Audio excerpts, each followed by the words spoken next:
So, how does motion get described using these concepts of derivative with displacement and velocity and speed and acceleration and jerk? So, let's say that we have an explosion that propels a rock straight up with an initial velocity of 160 feet per second, and we're given the equation for its height t seconds after the explosion. So, I have found it always very helpful to draw a picture. So, explosion. The rock comes up, and we want to think about what it does, because it then comes back down. So, when we're asking ourselves how high does the rock go, what we want to know is what's S here, because we're told S stands for the height. So let's stop and think about what happens to the rock. So it explodes, it has an initial velocity of 160 feet per second, but as it goes higher and higher and higher, its velocity is decreasing. And for just one moment up here at the top, the instantaneous velocity is going to be zero. So what this question really is when is the instantaneous velocity zero?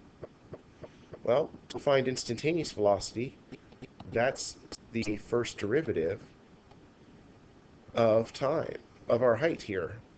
So if I take the first derivative using our nice lovely rules, I get that the instantaneous velocity will be 160 minus 32t. So if I put 0 in for velocity, I can solve this for time, and I will get a time of 5 seconds. Now that doesn't actually tell me what height is, but I can now plug that into S, or for t into my equation S. And it's going to be 160 times 5 minus 16 times 5 squared. And what we get then is 400 feet. And here is the height of is how high our rock goes. Next, we talk about the velocity and the speed of the rock when it's 256 feet above the ground. So again, we have our picture, explosion again, rock goes up, and it comes back down. We know it goes to 400 feet. But now what we're interested in are the velocity and speed. Here, my S is 256 feet. Well, again, speed is just the absolute value of velocity. So if I want to find the speed, I need to know velocity. And as we discussed, velocity is the derivative of displacement, which we already found is 160 minus 32t. So to find my velocity and therefore my speed, I need to know the time when the rock is at 256 feet above the ground, both on the way up and on the way down. So that means I stick 256 feet in for S.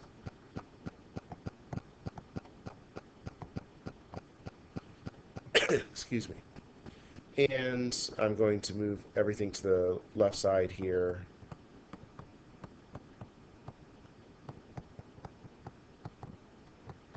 And then start factoring so I can have an easier time at unfoiling this.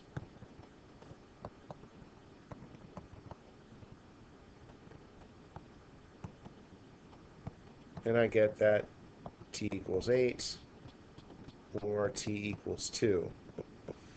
And that kind of makes sense because we said at 5 seconds it's up here at 400 feet. So on the way up, sorry about that, on the way up it's at 2 seconds, so this is up, and this is coming down. So my velocity going up means I'm going to plug 2 in for t.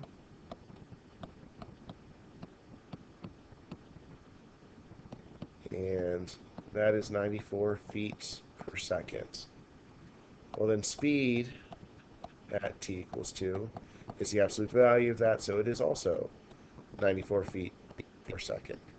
Oh, not 94. 96. What the heck with my subtraction? Sorry about that. 96 feet per second. For the way down, stick 8 in for velocity.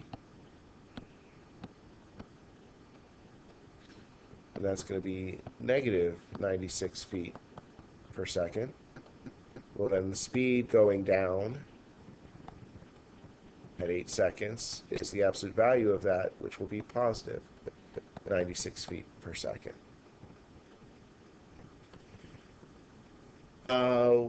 Then we want to find the acceleration of the rock at any time t during its flight.